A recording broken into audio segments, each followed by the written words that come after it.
Hello.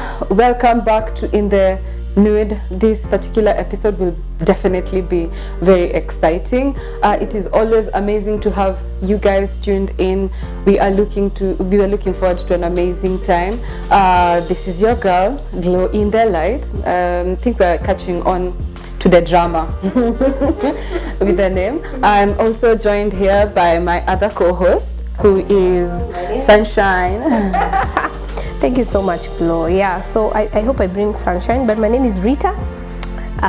Yes, she insists on calling me Sunshine. I hope I bring in some kind of ray of sunshine in you. Welcome to our podcast, In the Nude. We are definitely looking forward to today's episode, because this is something that everybody likes, again with the drama. Two girls and a boy. As you're picking on, perhaps we like to have like a couple of questions where we just talk through, so that it just guides our topic and it keeps it focused. So today we would actually be discussing the topic of prosperity. Somebody said prosperity. All right, Miss Sunshine. So I want to ask you this particular question, and I just want to get a feel of what it feels like for you. So what is your definition of prosperity? Oh my goodness. How do you define prosperity? Being prosperous. For somebody who's prosperous. I think it's somebody who's just, I can use the word success, who's successful. And of course, when you're successful, economically, you cannot be struggling when you're successful. So for me, if you have money, I think that's what I would say, without going deeper into any kind of word or anything. But I think that is what I believed was when you're wealthy. Yeah, I'd say that is being prosperous. When you're successful, when you're thriving, and more so towards the economic side. Yeah. But to be honest, for me too, prosperity, I tend to take a more dictionary definition of it, where it talks about material wealth. Yani kuwamoka. Unajua ile financial boom. But then also that's me as a youth and full of naivety, where you've been exposed to certain environments and the only thing and everything looks like. But as I've grown older, I have also come to make room for prosperity, to be knowing my purpose and then living in my purpose. And then obviously as a Christian, I believe the best way I would frame that would be me living in God's will, doing what God would like for me to be doing in every season of my life. I believe that's like prosperity. Like you're up there, you're prosperous. Your purpose, you're living your purpose, and that is what you'd say you're prosperous. Yeah. Well, I think, there's a difference between rich and wealthy, right? When you're rich and when you're wealthy. When you're wealthy, you have, rich is just ni pesa ya hapa inawezaisha, ni pesa ile, the people who, it's just money, it's only the money part. But when you're wealthy, you have in plenty. There's a difference between wealth and richness. Like you said, now I understand. Of course, when you're prosperous, it doesn't have to be economically pegged. It's not pegged on when you're talking about economically in today's world, the society has gone and refurbished what prosperous is, because when you're just scrolling, the ideas that people, or rather the enemy, what he has restructured prosperity as, you have to be driving big cars, you have to be living the life, the posh life, you have to be flying into places, just living the life, like without any care of what's going on. There's no for purpose for who, for where. They don't even peg prosperity to purpose, like you said, and so they peg it on money. And so that, for me, it's rich. It's about being rich, which ideally is not being prosperous.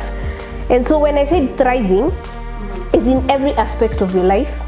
Of course, in your spiritual life, you're thriving. Yes, you're living your life under God's principles, there are principles that govern prosperity in the Bible. So when you're living in those things, you see you're not clout chasing, you're not chasing after the good life that is being sold by the enemy. You're chasing after God's heart. And so all these things will be added unto you. And so because the other part of it, I'm about to just go speedy on you, but the other thing is God did not create us to be poor. And so if you... I want to actually cut in and ask you a question. Do you think you can be prosperous without money? Yes. Oh, okay, well, I think... Let's see. Oh my goodness. Oh my goodness. I don't think it's you see now when you put it like that, it means when I say yes, it means prosperity for me is money. Not necessarily, but it's economically pegged basically when you put it like that. That can you be prosperous without money? That was the question, wasn't it? I think it's if I were to rephrase, to pick a different example that maybe would make you feel a bit more comfortable. If I asked you, do you need a child to be a woman? Type of way. So think of it that way. You just stand it the whole. Yeah, like to give you a different person. Stop playing with it. So just can you be prosperous without money?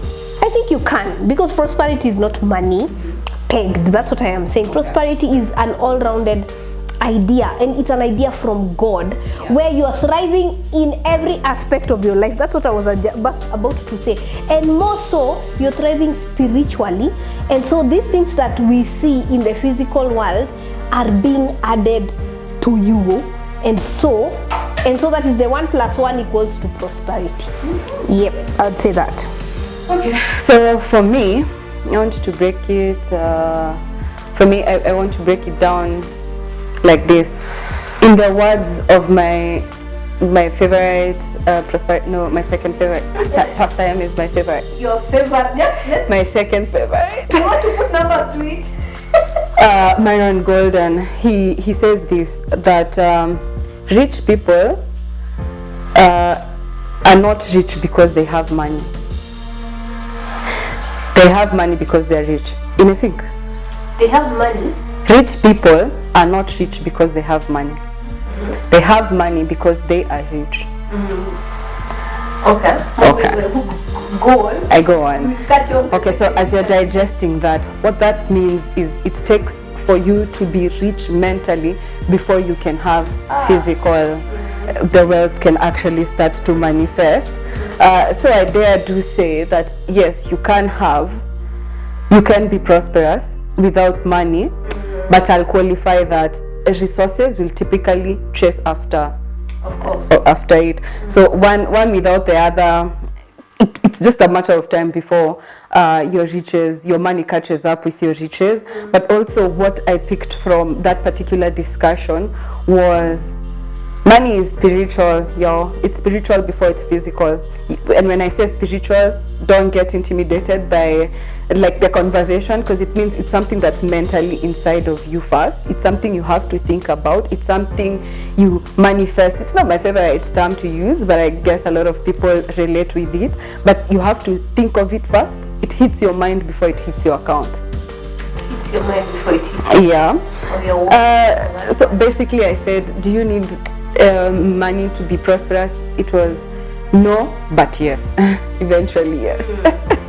Like they kind of just... But based on the state of your mind, that's how you will be. Rich or poor? Yeah. It's a mental state. I agree with you. What are your thoughts about the so-dubbed prosperity gospel preachers? Oh my God. You know, there's this thing that people say, do not nini the anointed. What is that Bible verse? Do not... My anointed ni kama usiwa. Are you talking about David and Saul? No, I'm talking about a preacher. Is an anointed person, so do not talk about them or do not slander them, for lack of a better word. That's what I was asking. Are you referring to when David would respect Saul and guys are like, why? And then he's like, I can't touch you. Yes, that one. Okay, but it's for now. It's for now. It's that one. But it's unfortunate that we have people who are more of they're more of teaching things that people want to hear. Nobody doesn't want to hear that they're going to be they're going to be rich. Let me use the word rich here because that's not prosperous. And so most of these people that you're saying prosperity dubbed preachers are saying what people want to hear, that hey, I will if I plant a seed, I will finally just get a car, I will live a good life. Unaelewa? And so basically they fall more towards the wealth and material acquiring kind of preaching than the spiritual part of it, which I think is not right. The people of God, what I'm not saying is that people of God should not be poor. That's not my point. My point is, yes, God himself first created before he created everything else that Adam and Eve needs. That is us humans, before he actually created humans. And that means that he has availed everything for us to living our best life. And so God's intention is not for us to be poor, but that shouldn't be the whole point of every preaching. At you are going to drive a car, it should be bigger than that. Basically, it should be about our hearts. It should be spiritual growth for people. And I feel as if those prosperity whatever, they're looking at numbers for themselves. Because of course, if I come to your church and I hear, hey, I'm being encouraged, I'll have this and this, I'll come back. And when I come back, when I'm told to plant a seed, so the bigger we are in terms of numbers, the bigger in terms of income for them as a preacher. And so that's what I think. I think they should, it's not right to teach only or to focus more or to make Jesus not be the whole focus of, of spiritual growth in your church. That's what I'd say, basically. Yeah. This topic I usually find is a bit, it can mess with politically, doctrinally incorrect to have. But my standpoint is this: I think we spend too much time focusing on judging people and like pastors. I think that is the craziest thing anybody could ever do. Like even worse than being a mother. The way you're told a mother is a thankless job and it's a job you do 24/7. I feel like being a pastor could be the next worst thing. And I say this because I'll qualify that. You put yourself up, you put yourself up in a vulnerable position for all of these people to come and judge you, to come and point at you, to come, and I feel like you need like a certain amount of grace to be okay to like keep taking that, because it starts from a point of like I'm giving myself, like I'm giving up my, like you'd go, you look for a business, you look for something you're good at and you'd do it and you make money from it. This is, I find, is thankless because it's not about the nini, it's not guaranteed, and it's not really it's not guaranteed. So I usually like I tend to not comment too much, and then also maybe because I have a father who's also a pastor, might be also a factor to it. But here is my comment to that. I don't think, as long as a pastor comes and he reads from the Bible and he tells you what is factually there, I don't think that I wouldn't call you as someone, I wouldn't call you a con man. I wouldn't say that you're trying to trick me into giving you money or something like that. And then also to remember, it's very important for you as someone who's a Christian going to church, and even if you're looking like for a church, to find a church where, and Pastor M says this all the time, it is important for you to find a church where the vision and the mission you are aligned to. Otherwise you will keep judging this guy, you'll keep looking at him and saying all the wrong things that have nothing to do with him. Like, move on away is pretty much it. But also something that I'd like to point out is the Bible is a God created the Bible for us, and it's just full of, he was just showing us how he had created us for prosperity. That's fact. You won't take that away from me. And a Bible for us, our Bible is basically a guide to prosperity. It is a Christian guide to prosperity. Now here is where the thing becomes mixed up. When you're thinking about money and you're making money the object, then you're on mammon and it's no longer about a God thing. So it's just perspective. It's just perspective for me, because I feel like He will never take away prosperity. There is no glory for God in poverty. He's not a broke God. And like you mentioned, you alluded to it earlier, when he created the earth, yeah, the Bible records that there was gold and there was silver. There were no shops.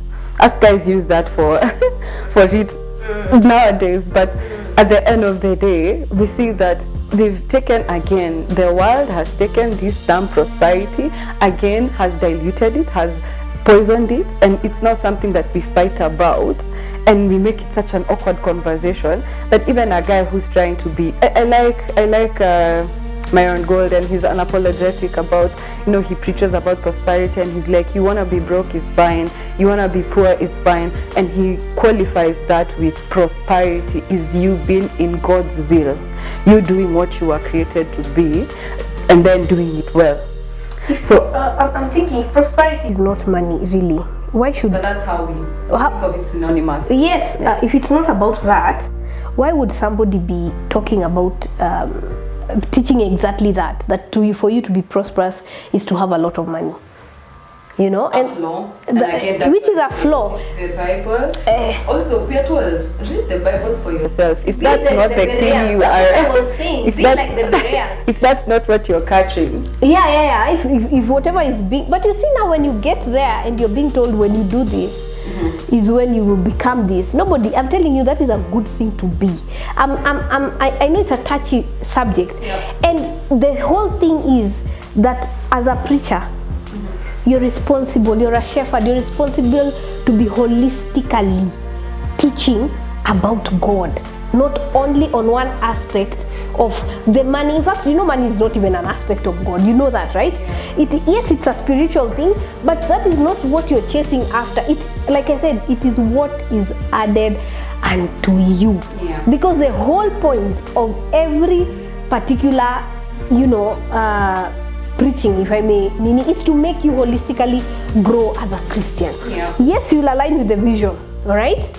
Nobody, even when in that vision and you're being taught the principles, you're being taught the principles of the Bible, like the Bereans. Go and read for yourself. Are they working? Okay. I like that you've mentioned that. Let us read and see what the Bible says about prosperity. So I'm going to pick a couple of Bible verses to read from. What does God say about prosperity? I have Deuteronomy 28:11. It says, the Lord will grant you abundant prosperity. So guys, prosperity did not come from prosperity gospel preachers as they are so dubbed. The Lord will grant you abundant prosperity in the fruit of your womb, which means your children are prosperity, the young of your livestock and the crop of your ground. You know, back then, when these guys were talking about wealth, your wealth could be measured by your children, by the cattle, the way they multiply and you have a bunch of them, and the crops you grow. That was wealth. Present day for us, it's a bit different with the whole money aspect. Yeah? But just to grasp, it's the same thing. If it would have been today, it would have been moolah, cash money, had Benjamins. So, just looking at that this is something that God has promised us. I'll go ahead and read from 3 John 1 verse 2.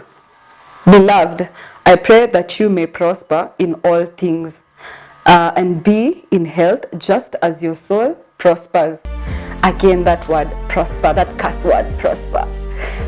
Here to again mean, for me, what I'm understanding from this is prosperity is just, it's more than your bank account. It's more than, it's all rounded. It's your health. It's your mental, everything that concerns you and your general well-being. Yes. Yeah, this is amazing. Because it says, just as your soul prospers. If it's about money, really, how is your soul prospering? Money. Yeah. So I think it can't really be pegged on that. I like this one, 2 Corinthians 9-8. And God is able to bless you abundantly, so that in all things, I want to really dwell on the all things, like all things. It's not your money or it's in all things, meaning your relationships, everything, basically your health, your wealth, your children, everything apart from money. Like, think about everything, leave the money part right now, think what surrounds you, my friends, my family, everything. That in all things God is going to bless you abundantly and at all times. Yani it's constant. Si ati leo ni umeomoka, kesho kidogo kidogo you don't have money. It's at all times. So it says God is able to bless you abundantly, so that in all things and at all times, it never ends when you're prosperous in God. Having all that you need, I love this, Nini, you will abound in every good work. Like, there is no other words to express how in totality God means that. He says all things, all times, and in all that you need, not want. It's all that. Ukitaka, whatever you are needing, you need like rent or whatever, God has blessed you abundantly. So prosperous for me cannot be economically tied. It has to be, it is holistically for your whole person. I mean your whole being. Okay. Yeah. Okay. So I also have 2 more to go. Reading from Deuteronomy 8:18.